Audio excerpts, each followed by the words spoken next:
Nasilje, demenca, gluhota in staranje duševno bolnih so izzivi, ob katerih pogosto pogledamo stran. A gre za teme, ki zadevajo veliko ljudi, saj smo Slovenci nenazadnje narod, ki se vse hitreje stara.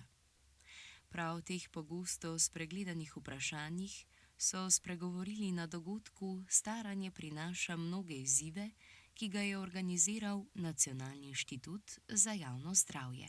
V starosti so res nekatere teme, ki se mogoče premalo se o njih govori, malo premalokrat jih izpostavimo.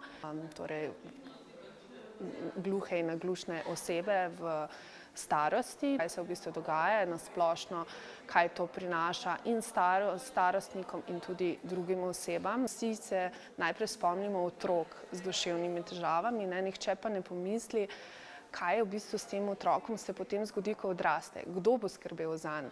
Nekaj časa pa so še starši tisti sorodniki, ker skrbijo zanj, ampak enkrat jih ni več. In zato se mi zdi zelo pomembno, da taka društva oziroma institucije, da vemo, da so, da vemo, kako delujejo, da se nam predstavijo. In to je v bistvu tudi ena izmed teh tabu tem, o katerih se premalo govori. Smo najstarejši varstveno-delovni center v Sloveniji. Skozi leta smo se preoblikovali glede na potrebe naših uporabnikov, ker tako kot se mi staramo, se tudi naši uporabniki starajo. Ena izmed posebnosti je, da tisti uporabniki, ki ostarijo in ne zmorejo več zahajati na delo, torej živijo v naši 24-urni obravnavi. Njihov dan je prilagojen, torej vse poteka v njihovem ritmu, vključeni so različni zaposleni, od strokovnih delavcev, terapevtov do gospodinjcev in zdravstveno-negovalnega kadra. In se nekako trudimo, da kljub starosti ohranjajo vpliv na svoje življenje, da počnejo vsaj tiste stvari, ki jih zmorejo še zmeraj samostojno. Ne vem, vkolikor uporabnik kljub tremoru še zmore samostojno se prehranjevati, mu to omogočimo, ker je to pa tisto, kar mu daje pomen, ohranjanje dostojanstva, se počuti vrednega, ker potrebuje pa povsod drugje že veliko podpore strani zaposlenih. Demenca je tema, o kateri danes veliko govorimo, a precej manj pogosto spregovorimo o vsakdanjih izzivih oskrbe dementnega človeka na domu. Največ ljudi, ki ima demenco, živi še vedno v domačem okolju, torej na domu. In seveda svojci so največkrat tisti, ki prevzamejo celotno skrb za to osebo. Vemo, da ima demenca zelo veliko obrazov in da svojci, torej običajno starši, postanejo otroci in obratno, otroci njihovi starši. Seveda pa ne smemo ravnati tako, kajti ta oseba, ki ima demenco, je še vedno, kljub temu, da ima bolezen in da je njeno vedenje drugačno, še vedno starš in še vedno je otrok.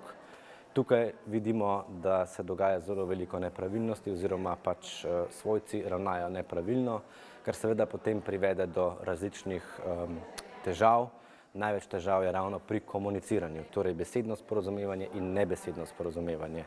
Zdaj seveda vemo, da v lokalni skupnosti obstaja tudi kar nekaj pomoči in podpore, ki pa jo seveda nekateri zelo dobro poznajo in tudi izkoristijo, spet drugi pa žal nimajo teh informacij.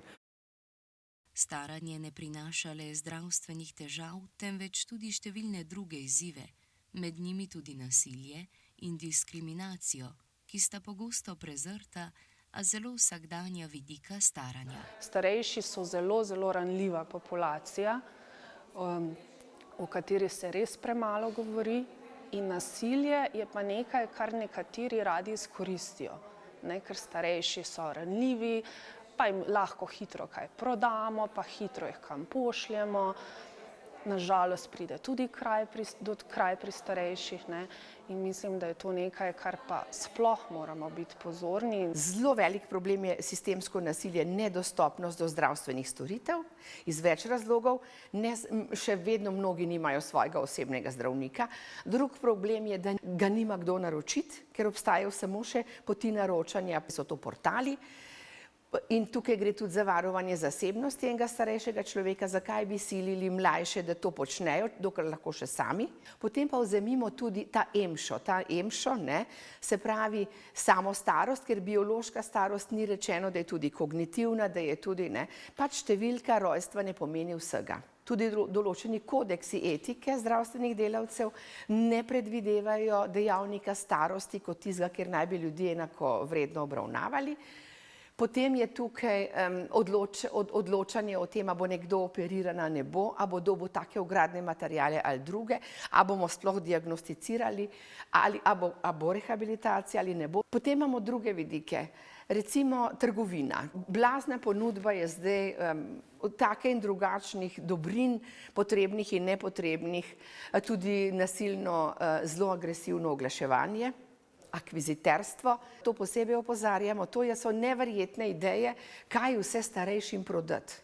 Ne samo po televiziji, ne samo, tudi po telefonu, tudi osebno, tudi ta vabljanja na razna kosila, kjer potem obvezno nekaj kupiš. Še večji problem so recimo tudi prodaji na domu ali pa dostava paketov na dom, ki ga sploh nisi naročil. Potem so problemi naprimer velikih vsot. To so lahko velike vsote denarja, ne vem, žimnica 1500 evrov, vezana na obroke. Nasilje nad starejšimi je žal prisotno tudi tam, kjer bi pričakovali največ varnosti. Največ nasilja je po raziskavah v domačem okolju, skrito za 4 stenami, kjer naj bi čim manj stvari iz družine se nekako izvedelo v okolici, v naši vasi, kjerkoli, ker mi smo urejena družina. Te oblike so lahko zelo perfidne. Lahko je samo šikaniranje, lahko je žaljenje, tako zelo subtilno. Lahko so to tudi ogovarjanja neprimerna, lahko je v tem smislu recimo verbalno. Potem imamo kar nekaj nasilja je ekonomskega, celo po enih študijah največ, torej kako so starejši s eno penzijo lahko izkoriščeni, zlorabljeni ravno na tem finančnem področju, strani različnih svojcev. Potem je tudi telesno nasilje. Namreč tukaj je še en pojav, ki mu pravimo zanemarjenost. Ko vi stopite v neko hišo, ne vem, lahko je to patronažna medicinska sestra, lahko je soseda, če hiša smrdi po izločkih, če človek živi v nezakurjeni sobi, če je zaprt, lahko da je oseba z začetki demence, če je zaprt, če nima tekočine, če nima toplega vsaj enega obroka, če je v umazani posteljnini, če je neurejen, obleka, drugo, potem govorimo o zanemarjenosti. Tega ni malo v domačem okolju.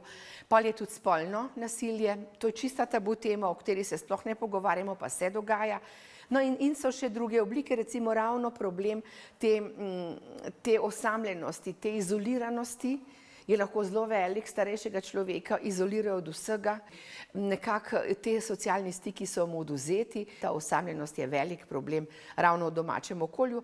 Nekaj nasilja se zaznava, ampak je dosti bolj raziskano tudi v domovih starejših, tudi v zdravstvenih institucijah, pa še kje. Bankomat ukinejo, pošto ukinejo, lokalno trgovinco ukinejo, ker si skozi hodil po tista osnovna živila, kar naenkrat bi te moral zdaj mlajši peljati v trgovski center, kjer se pa zgubiš. Strokovnjaki z različnih področij so poudarili, kako pomembno je opolnomočiti in izobraziti starejše, njihove bližnje ter širšo javnost o izzivih, ki jih prinaša staranje. Starost ne sme postati obdobje pozabljenosti, temveč čas, ko starejšim ponudimo največjo možno oporo ter občutek pripadnosti in varnosti.